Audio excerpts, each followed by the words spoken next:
Hello दोस्तों, मैं सैफ आपका स्वागत है।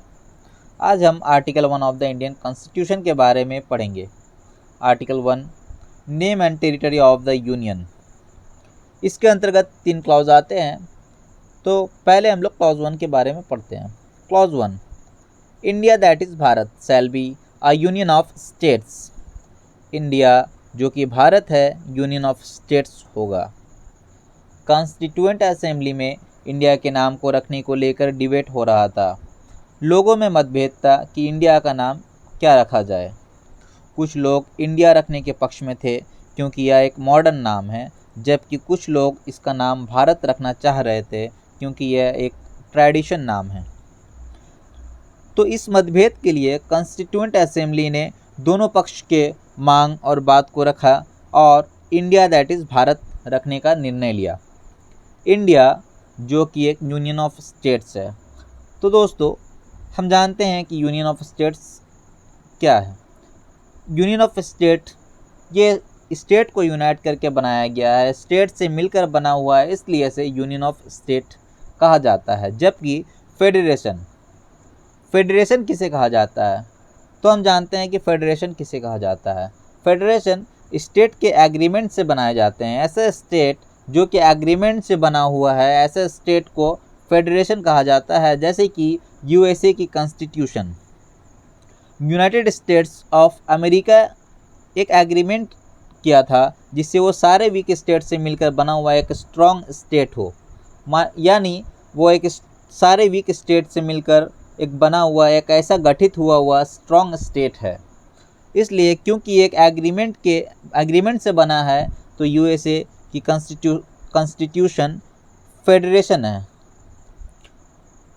यूएसए, इसके अंतर्गत देखिए क्या होता है। यूएसए के नेशनल गवर्नमेंट चाहकर भी वहाँ के स्टेट गवर्नमेंट को डिस्ट्रॉय नहीं कर सकते हैं, वहाँ के एरिया ऑफ बाउंड्री को भी चेंज नहीं कर सकते हैं, क्योंकि ये फेडरल है या एक एग्रीमेंट से बना हुआ, गठन हुआ एक देश है।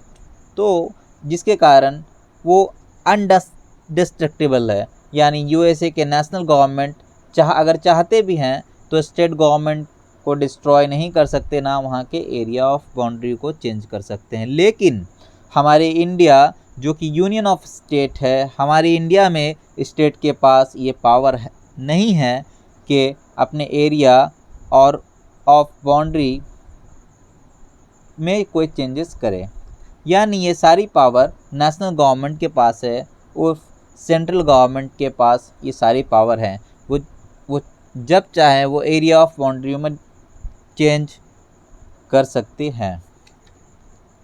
सेंट्रल गवर्नमेंट चाहे तो यहाँ के एरिया ऑफ बाउंड्री में चेंज कर सकते हैं, चाहे सरकार स्टेट गवर्नमेंट मंजूरी दे या ना दे।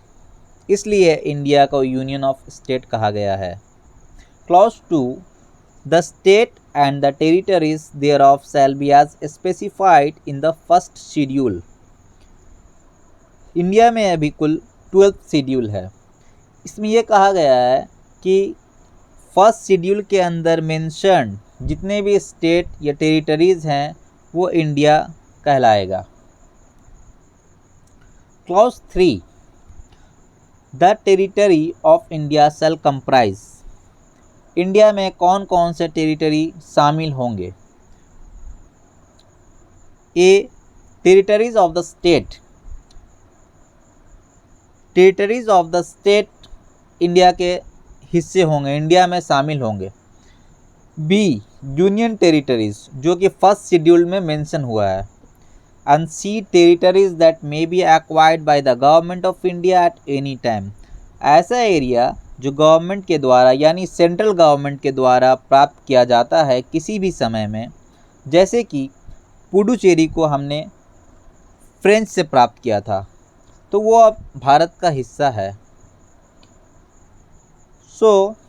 मैं रिकैप करना चाहूँगा। जो क्लॉज 1 है, India that is Bharat shall be a union of state.